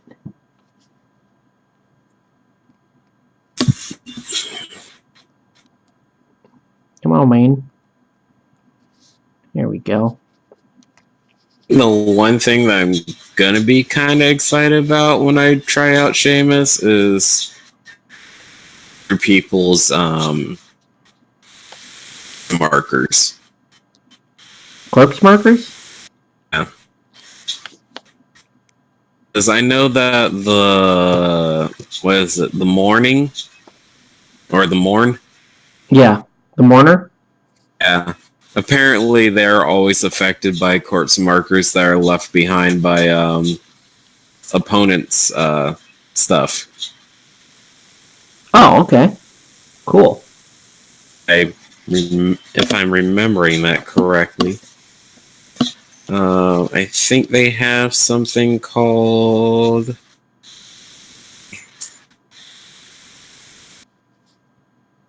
They have something called Recent Funeral. After deployment, drop a corpse marker anywhere within this cruise deployment zone. Yep. Gravediggers get that too. Yeah. Final Veil. After another model is killed within 6, this model heals 1. Nice. Weeping Widow. Enemy models within 6 ignore Ruthless ability. Feeding on Grief. Range 8, stat 5, resistance WP. If the target is within 2 inches and line of sight of a corpse marker, This action receives a plus flip. Target suffers 2 or 4 damage. Nice. If this action kills the target, this model heals 2. For heals, enemy only place this model in base target. Oh, cool. It also has Mourn the Dead, which is a lightning bolt action. It's range 3 from the character. Start phase, corpse markers treated as friendly scheme markers. This marker counts as a friendly scheme marker for both players, as a friendly scheme marker for anyone. Oh, interesting. Ah. Oh, there's a lot of goodness in up, having Matt? those. What's going down, man? Whoa. Hey. I'm building my metal golem. Why am I building a metal golem? Because one day Mei Feng will get here. And I'll play her for like a week. I'll play her for a week. And then I may sell her. Because I don't want to keep all these crews. And don't get me wrong, I love Mei Feng. And Ride the Rails is super cool. But I just don't. I need to keep it. I need to keep my crew collection on the down. Look at that. Okay, buddy, you stay there for a minute. You built some Oh, did you build your Sandeep? Sandeep.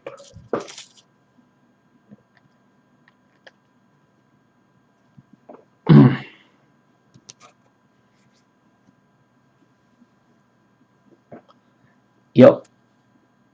Now we'll give this guy a minute to dry. Oh! He fell! He fell into his own base. I want to seal her. This pretty whammons.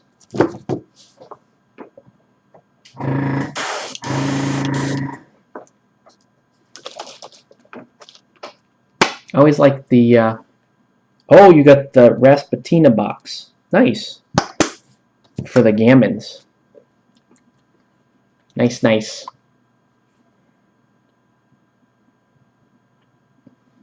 Matt is going all in. Well, Sandeep is a big, deep hiring pool. So, you're going to get all the gammons. And the golems.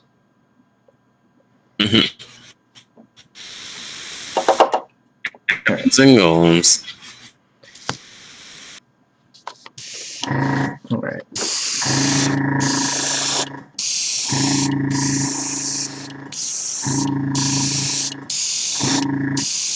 There she goes, she's pretty. Please don't attack me. Rah!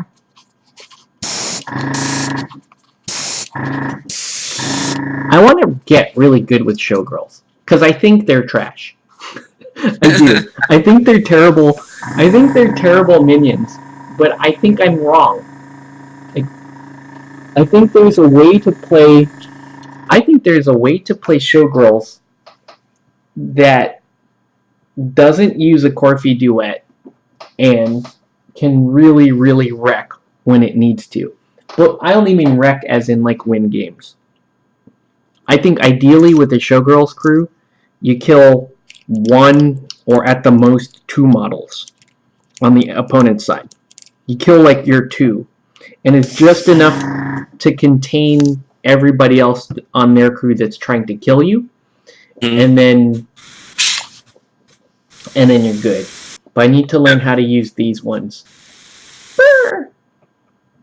I mean, that Love Hurts ability could kind of be pretty annoying. Yeah. Oh, what kind of airbrush do I use? I use the cheapest airbrush possible, sir. This is this is a master. This is a master. I think it's a G233 airbrush you could buy on Amazon. It's like $25 or something like that. And I also use the Amazon. It's like an $89 kit that comes with a master airbrush and the compressor. So this is like the cheapest stuff possible, and this is like my everyday airbrush. When I have to break out the big guns, like if I'm doing super nice work, then I keep dropping stuff. But then I break out this guy. This is the Infinity CR Plus. This thing is an absolute unit. I love it. I call it Tony Stark because it's got kind of that Iron Man feel to it. And this thing, I can paint belts with this thing. This thing is as dope as it looks. In my opinion, well worth the money I spent on it. But I only have those two extremes. Like I have super cheap airbrush or super expensive one. And they both have very different functions for me. But yeah. So we'll let her dry. Yeah, I don't know. I think there's some play here with a showgirl. I don't know if she's the showgirl. The main question for me is which showgirl ends up on the field. Is it her? She's kind of my favorite right now. But there's that other dancing one that I really love.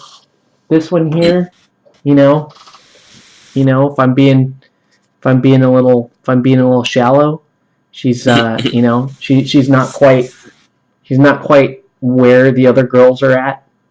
She's the nice one. You're the sweet one. You're the nice. I'm sure like she's got personality. She probably does have the best personality of them, but I don't know. But yeah, like this one. This one here is great. Right? She gets to. She's the one. She gets to be on the squad. It's her or the other one. I don't know. I gotta glue this one in. I gotta glue this thing into the base, but I don't necessarily want to like wreck the base right now. I'm giving it a couple more minutes, and I still have this thing that has no home. Matt, do you need a fire golem? No. I know. Such a jerk. I'm such a jerk. I like that here. Jesus. Let's look at the other showgirl. I'm gonna get the other showgirls out. We can go through them.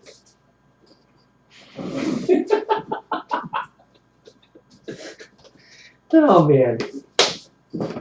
Maybe she's the one that tells the funny jokes. We don't know. She's got other kinds of talent. But okay, so here's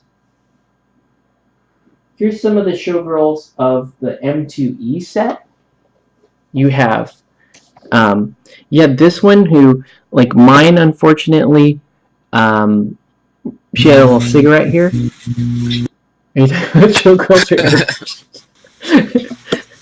So this one here, she really cool model, but a little dusty for one, and yeah, her little cigarette thing broke. It made me kind of sad. She needs to be repainted or something. But realistically, she's not. Like, this is some tough competition, folks. You got her. You got this one here. In M2E, I was painting them all the same generic color scheme because I thought it looked cool to like have a tighter color palette. She's got a little switch. I like that.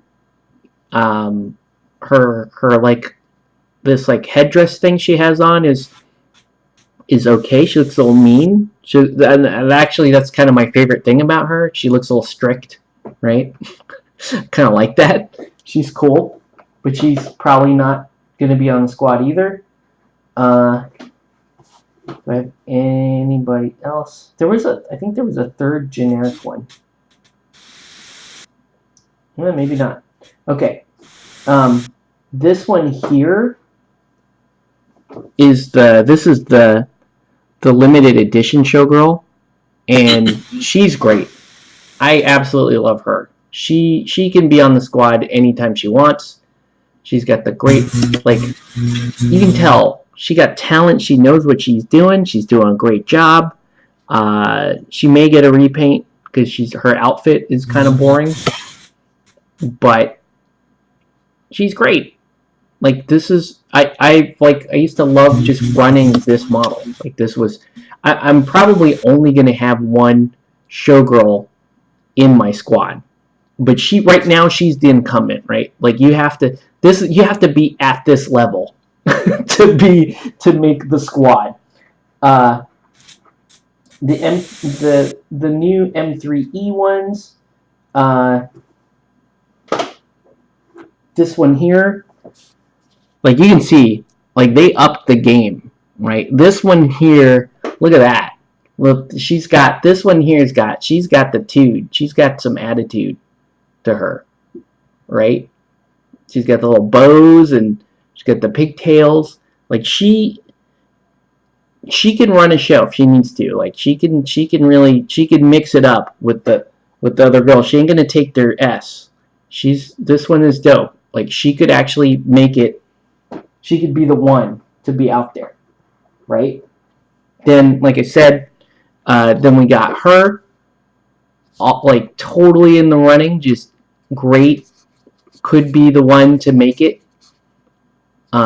Just this sculpt is just freaking awesome. Like, that's the reason. Like, yeah, I don't need to paint Space Marines. This is hard stuff to paint too. Like, people don't like paint that all the time. That's just difficult, right? It's a high degree of difficulty, but you do it right and they look so cool. And then yeah, she's not done. She's not done. Guys, she's not done. But look at the innocent. Look at her little grin. I don't know why she looks like she has a black eye on camera. You can't see that other eye.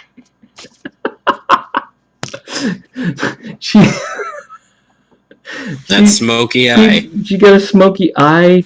She's wearing like half a t-shirt under. Did you see that? In the box art, she's like wearing. What the hell? Why is she wearing like? Look, why is she wearing like half a t-shirt? She's wearing a tank top. Yeah, that's kind of weird. Why is she wearing a tank top under her top? I think she's trying. She's got a hard goal. Modest for the fans. She might actually. She might actually be the one to be on. She might make the squad, guys. This could be This could be her breakout film. You never know. Yeah, to answer your question, Matt, that those are well, this one here is all contrast paint. So, well, no, I mean, there's a couple things that aren't. Obviously, the eyes aren't, and the lips are not. Everything else on this model is contrast paint. And it looks fantastic. Contrast paint, the drunk one of the group. You know what? Maybe she's the most fun, right? Maybe these ones here are like stuck up and snotty, like she won't talk to you. Like, yeah, you don't do ballerinas. No one, you don't get to tell me what to do, Mr. Guy. Like, he looks like the one that's running the show. Maybe. This one here maybe does have a little bit of an attitude, but you know what? I like her. She could be this one. I think this one here. Whoa. This one here. She's just got two This one here. She got that little grin. Like, I know what's going on. Like, I know what to say. I know what I'm gonna do. You can't stop me. right? That one there, she's got some too. You know what's going on there. I also have, for some unknown reason, I have a Kunoichi in here because they used to be showgirls. That's true. So I have a Kunoichi. I just kept one. I had 3 of them, and I'm like, this one is like the coolest looking one that looks like the most like a showgirl. So I kept her, but she has no actual purpose here. I don't know. I'm not sure. She maybe she makes it into the Mei Feng crew if I were to go 10T with her, but I don't know.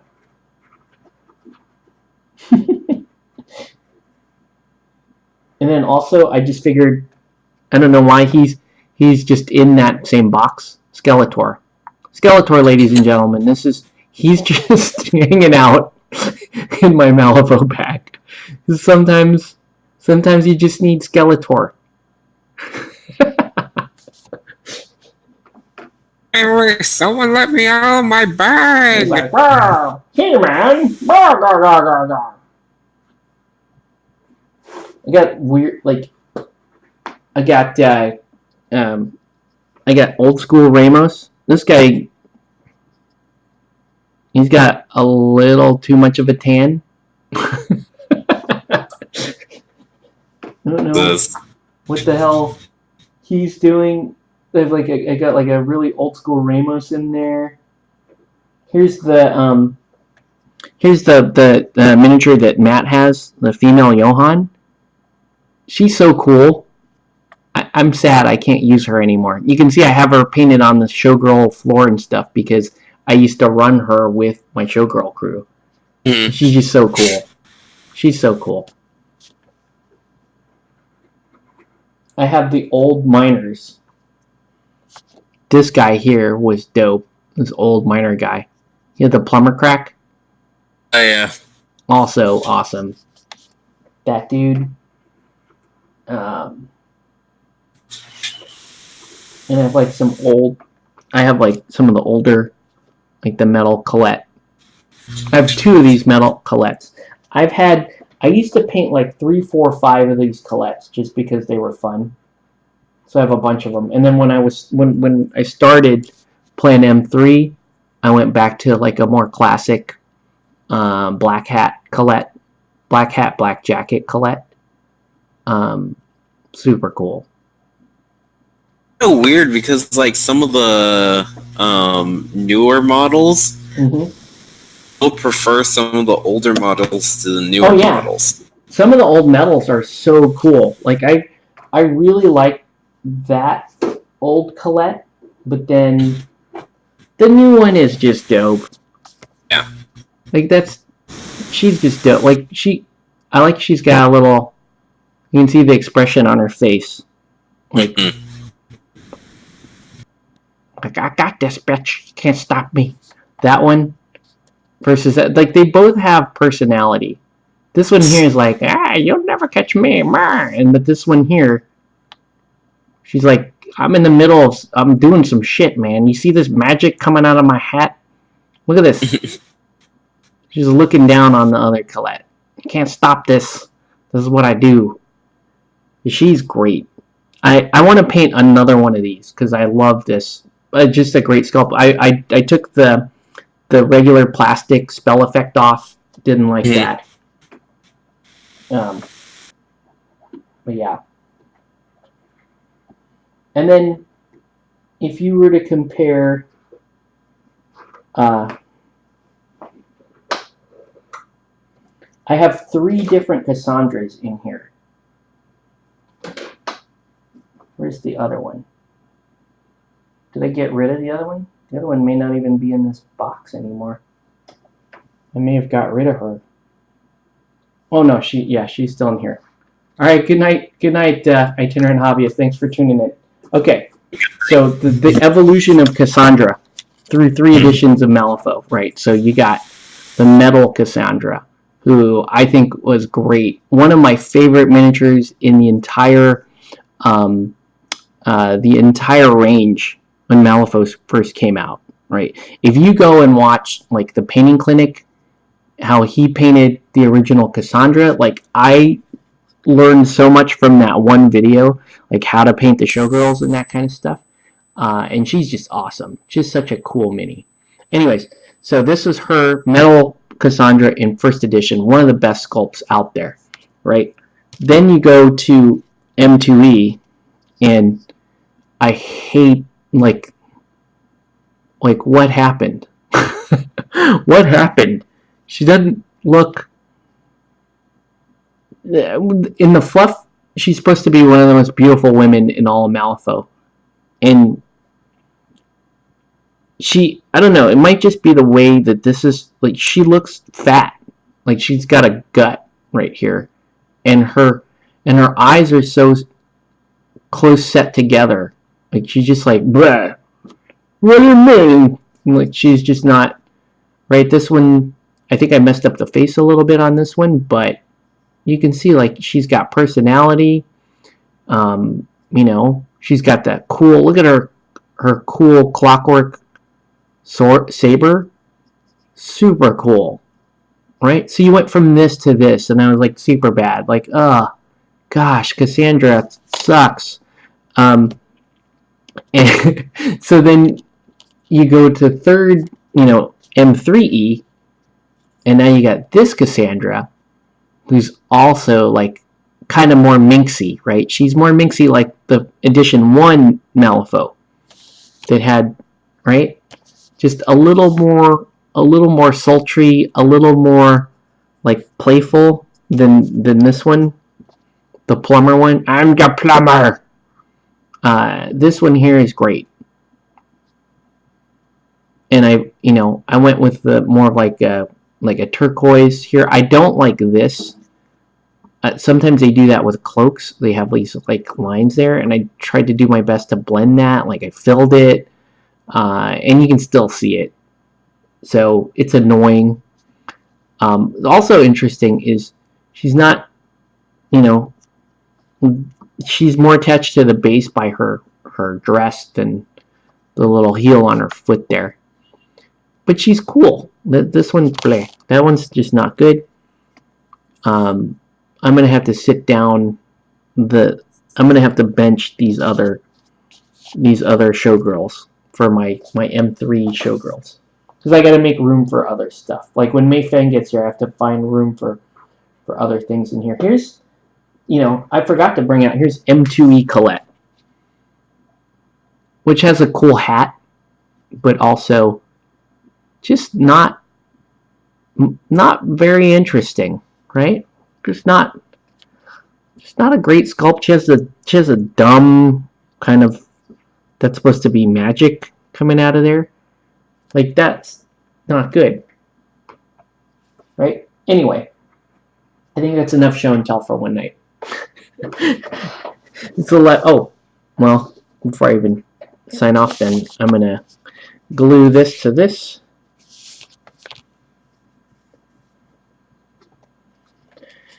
Yeah, but I'm super happy that the Discord works for XSplit. That means that we can actually do, like, more of talk show interview format for the streams.